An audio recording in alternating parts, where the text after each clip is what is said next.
रूस यूक्रेन का युद्ध रुक जाता है, जिस 56 इंच के सीने से चीन भी घबराता है। आज उसे ही 27 लाख की आबादी वाला एक देश कतर आंखें तरे रहा है। आंखों में आंखें डालकर भारतीय नौसेना के पूर्व 8 अफसरों को मौत की सजा सुना चुका है। नमस्कार, आप देख रहे हैं द पॉलिटिकल टेस्ट में आपके साथ अंशिका। बीते दिनों गल्फ कंट्री कतर ने पिछले साल से 8 पूर्व नेवी अफसरों को बंदी बनाया हुआ था। उनका दोष सिर्फ इतना था कि वो कतर की एक प्राइवेट कंपनी में काम करते थे। सभी को जासूसी के आरोप में गिरफ्तार कर लिया गया। पूर्व अधिकारियों के परिवार वालों ने सरकार से मदद मांगी। 1 साल बीत गया, लेकिन मोदी सरकार नींद से नहीं जागी। लगातार खबरें आती रही, सब कुछ होता रहा और चीन को घुटनों पर लाने का दावा करने वाली मोदी सरकार 27 लाख की आबादी वाले कतर से डर गई और फंसे 8 नागरिकों के लिए सिर्फ हवाई बातें करने लगी। सबसे पहले आप दैनिक भास्कर की इस खबर को देखिए, जिसमें लिखा है कि कतर ने 8 पूर्व भारतीय नौसैनिकों को सुनाई सजाए मौत। भारत सरकार बोली, हम फैसले से हैरान, उन्हें छुड़ाने के लिए कानूनी रास्ते खोज रहे। मोदी जी, फैसले से हैरान मत होइए, उन 8 नौसैनिकों की जान बचाइए, उनकी रिहाई के लिए कदम उठाइए। आपके एक फोन कॉल से तो दुनिया पलट जाती है, अब ये तो कतर है। आप कानूनी रास्ते खोजते रह जाएंगे और यहाँ निर्दोष नौसेना अफसर सूली चढ़ा दिए जाएंगे। आपकी सरकार कब नींद से जागेगी और कब कार्रवाई करेगी, अब जनता जवाब चाहती है।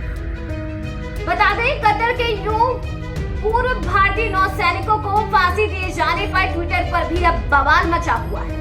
लोग सरकार से अब सीधा सवाल पूछ रहे हैं कि आखिर कतर के खिलाफ एक्शन लेने से मोदी सरकार क्यों डर रही है। इस ट्वीट को देखिए, जहां पॉलिटिकल एनालिस्ट चंदन शर्मा लिखते हैं कि कतर जैसे कमजोर इस्लामिक मुल्क के सामने भारत क्यों एक्शन नहीं ले रहा।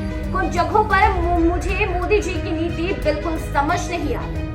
कतर ने हमारे 8 सेना के रिटायर्ड जवानों को मौत की सजा सुनाई है, जो वहां रहकर निजी कंपनी में काम करते थे। कतर ने कहा कि भारतीय रिटायर्ड सैनिक वहां रहकर इजराइल के लिए जासूसी करते थे। कतर के पास कुछ सैनिकों की संख्या मात्र 22,000 है, जबकि बिहार पुलिस में 70,000 से ज्यादा जवान है।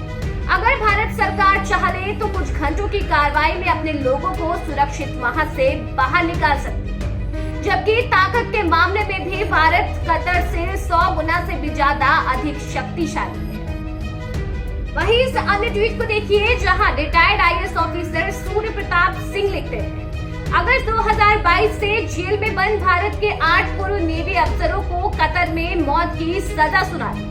आरोप है कि इजराइल के लिए जासूसी कर रहे थे, लेकिन सवाल ये है कि किसके कहने पर।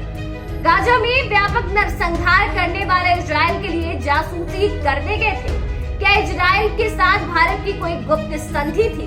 अब इजराइल का समर्थन करने के लिए क्या कतर भारत से बदला ले रहा है?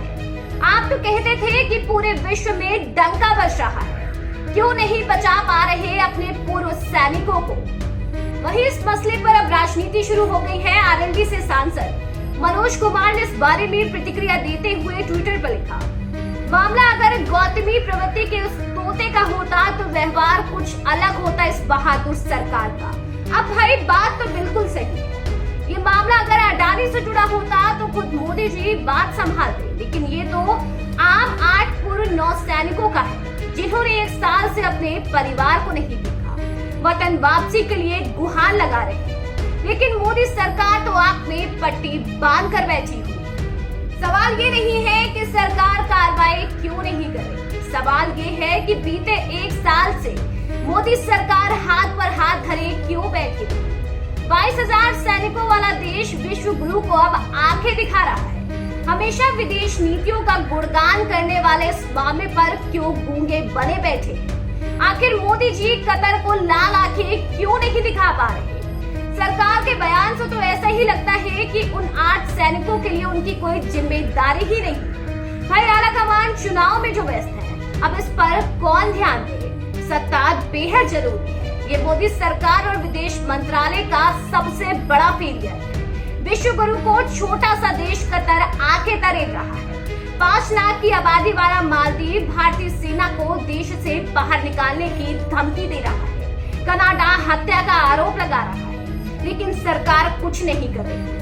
आजादी से लेकर अभी तक की सरकारों में ये सरकार अभी तक की सबसे कमजोर सरकार है, जिसके पास दूसरे देशों का युद्ध युकराने की हिम्मत है, लेकिन खुद के नागरिकों को बचाने की नहीं। खैर, केंद्र सरकार पूर्ण 8 अफसरों को छुड़ाने के लिए क्या करती है, ये तो देखने वाली बात है। लेकिन इस खबर में अभी के लिए बस इतना ही। इसके साथ ही ऐसी ही खबरें देखने के लिए सब्सक्राइब करें हमारा YouTube चैनल और बेल आइकन दबाना बिल्कुल ना भूलें।